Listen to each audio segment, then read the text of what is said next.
నట ప్రపూర్ణ మోహన్ బాబు తన 5 దశాబ్దాల నట జీవితంలో దర్శకరత్న దాసరి నారాయణరావు నుంచి బాలీవుడ్ దర్శకుడు ముఖేష్ కుమార్ సింగ్ వరకు పనిచేయని దర్శకులు లేరు. అలనాటి దిగ్గజ దర్శకులు కమలాకర కామేశ్వరరావు, బి విఠలాచార్య మొదలైన వారితో కూడా మోహన్ బాబు పనిచేశారు. విశేషమేమిటంటే 2 తరాల దర్శకులు అంటే తండ్రి కొడుకులతో కలిసి పనిచేసే అరుదైన అవకాశం దక్కించుకున్న అదృష్టవంతులు మోహన్ బాబు. దర్శకేంద్రుడు కె రాఘవేంద్రరావుతో సింహబలుడు, డ్రైవర్ రాముడు, కొండవీటి సింహం, మంచి దొంగ, దొంగ రాముడు, జానకి రాముడు, అన్నమయ్య మొదలైన సినిమాల్లో నటించారు మోహన్ బాబు. తన సొంత బ్యానర్ లక్ష్మీ ప్రసన్న పిక్చర్స్ పతాకంపై కె రాఘవేంద్రరావు డైరెక్షన్ లో అల్లుడు గారు, మేజర్ చంద్రకాంత్ లాంటి బ్లాక్ బస్టర్ నిర్మించారు మోహన్ బాబు. అలాగే కె రాఘవేంద్రరావు సొంత నిర్మాణ సంస్థలో అల్లరి మొగుడు సినిమా లాంటి సూపర్ హిట్ ఇచ్చారు మోహన్ బాబు. కె రాఘవేంద్రరావు తండ్రి కెఎస్ ప్రకాష్ రావు గారు కూడా ప్రముఖ దర్శకులు అనే విషయం చాలా మందికి తెలిసిందే. ప్రేమ్ నగర్ లాంటి సూపర్ హిట్స్ తీసిన దర్శకుడు ఆయన.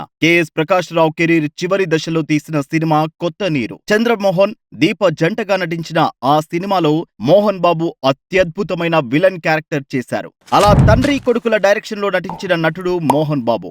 ఇంకో విశేషం ఏమిటంటే 3వ తరానికి చెందిన కె రాఘవేంద్రరావు కుమారుడు ప్రకాష్ డైరెక్షన్ లో మోహన్ బాబు కుమార్తె లక్ష్మీ ప్రసన్న నటించారు. మంచు కుటుంబానికి, కోవెలమూడి కుటుంబానికి మధ్య అనుబంధం చాలా ప్రత్యేకమైనది.